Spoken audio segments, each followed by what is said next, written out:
Baruch Hashem Yah, Bahashem Yahushua, Baruch Hashem Yahushua. Shalom, family. Today I wanted to come out of Daniel 3rd chapter. And I'll be talking about the theme of what I'm talking about today is perfect obedience plus fire equals deliverance.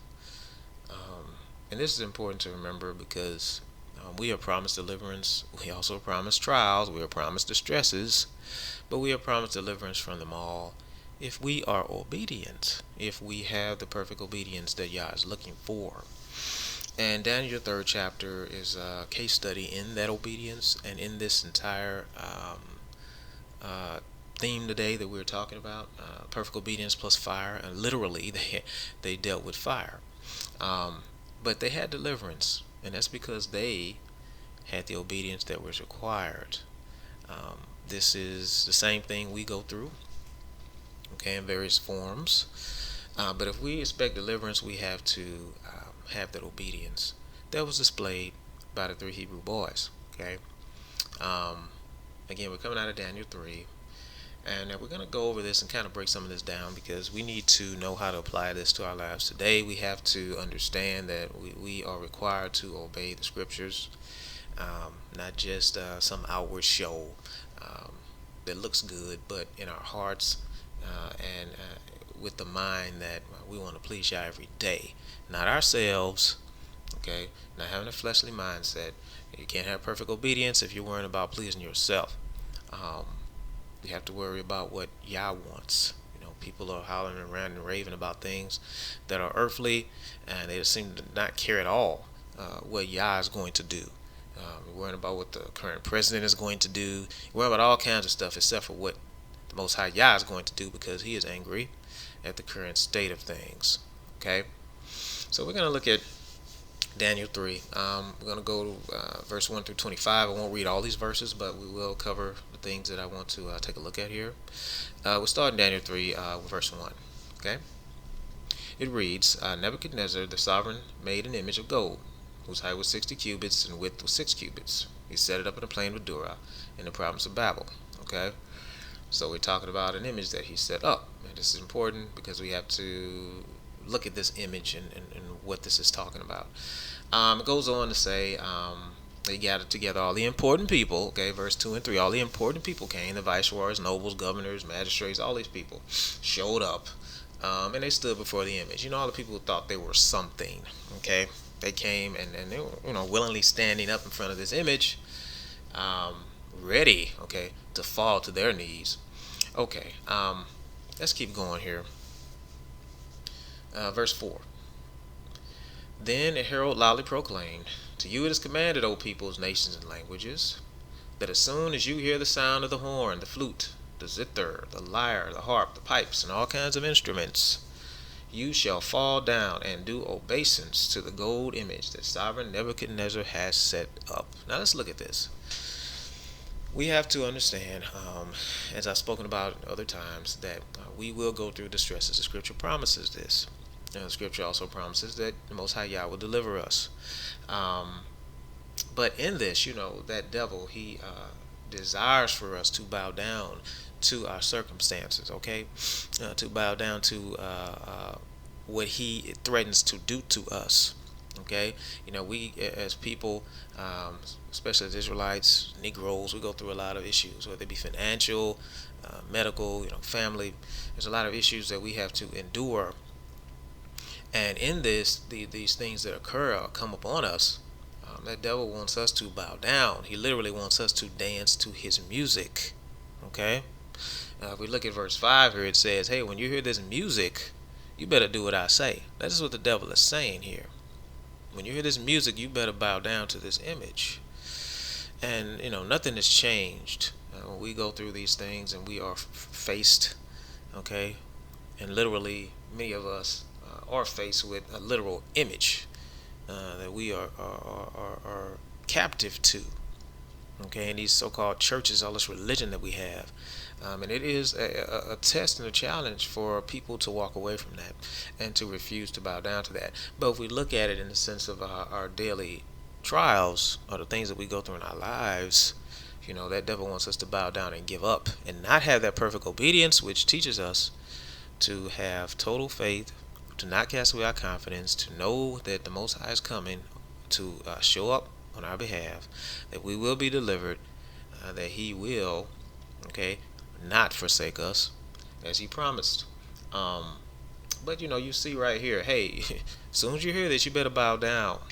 Verse 6, and whoever does not fall down and do obeisance is immediately thrown into the midst of the fiery furnace, into the midst of that burning furnace, okay? Here's that fire. So now we are looking at this fire, okay? We are looking at the distress that, hey, you will be thrown into here if you do not bow down to your circumstances, okay? Bow down to pressure.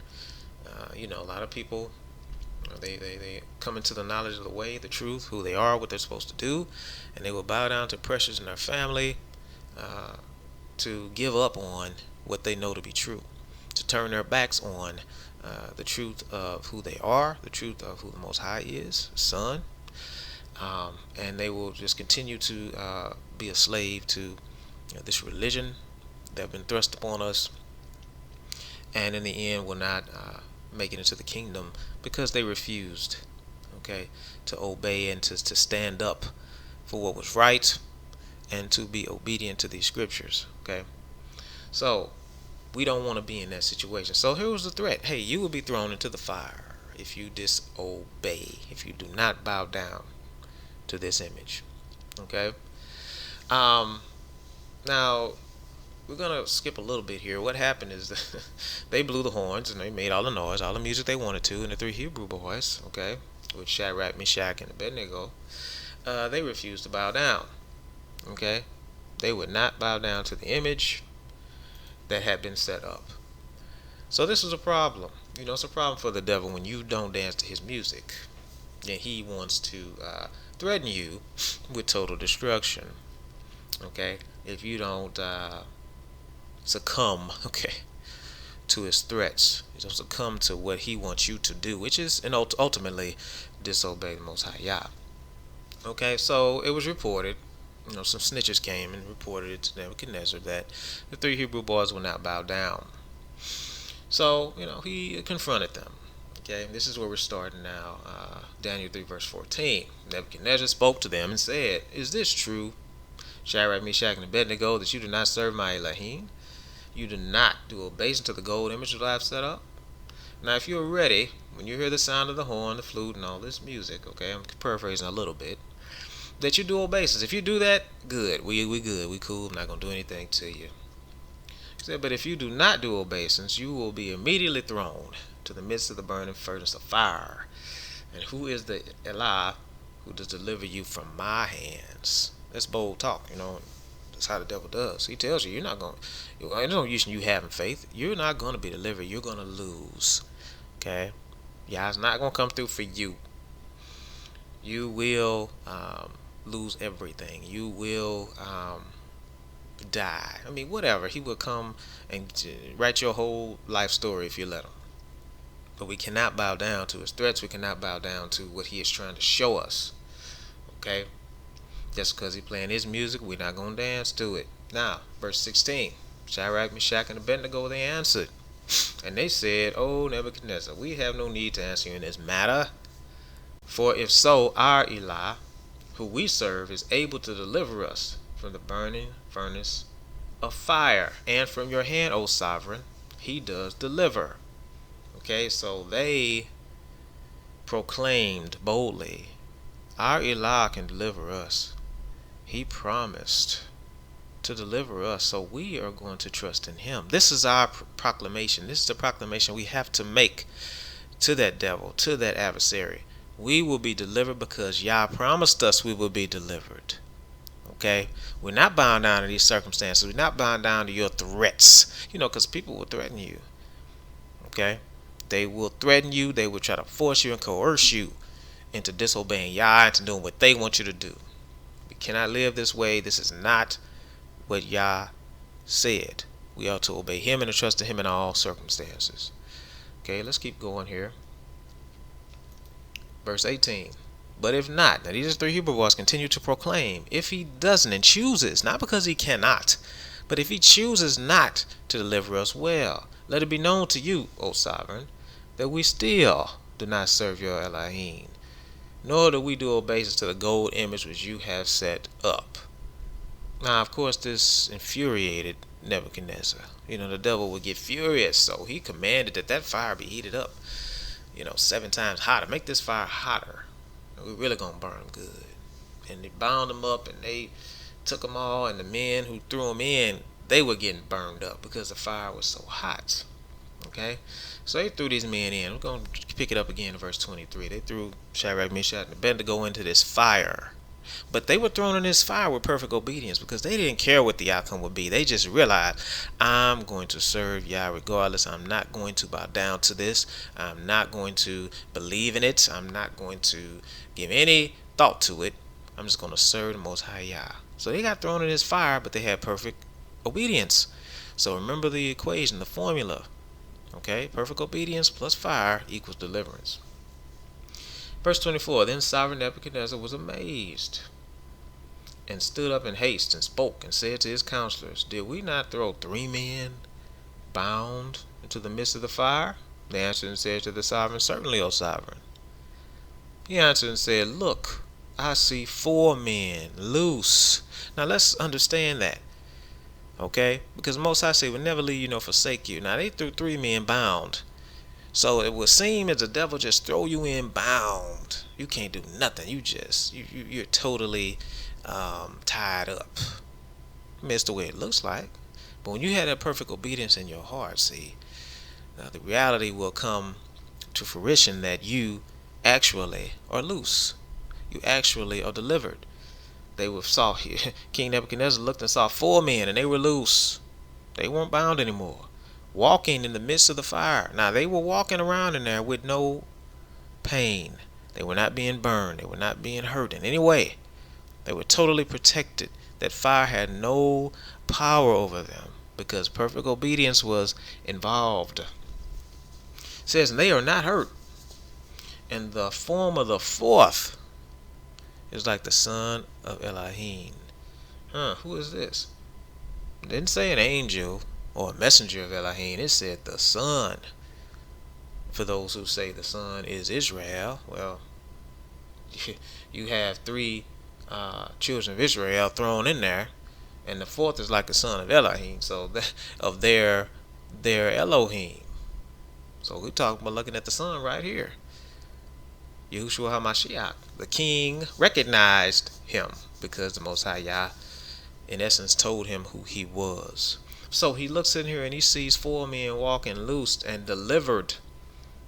And this is what Yah wants to do. Okay, this is why the stresses come upon you. Because you have to have that perfect obedience. And that fire that will be there, that the Most High said we will go through, we will walk through. It says here that they were loose and that they were delivered. And of course, after this, Nebuchadnezzar brought them out, told them to come out of there. And he recognized the Most High Yah at that point in time. Okay. And the Most High blessed them. You can read Daniel 3, the entire chapter, to see what transpired. But I want to focus on the fact that they had perfect obedience. And this is what is lacking, okay, in a lot of people.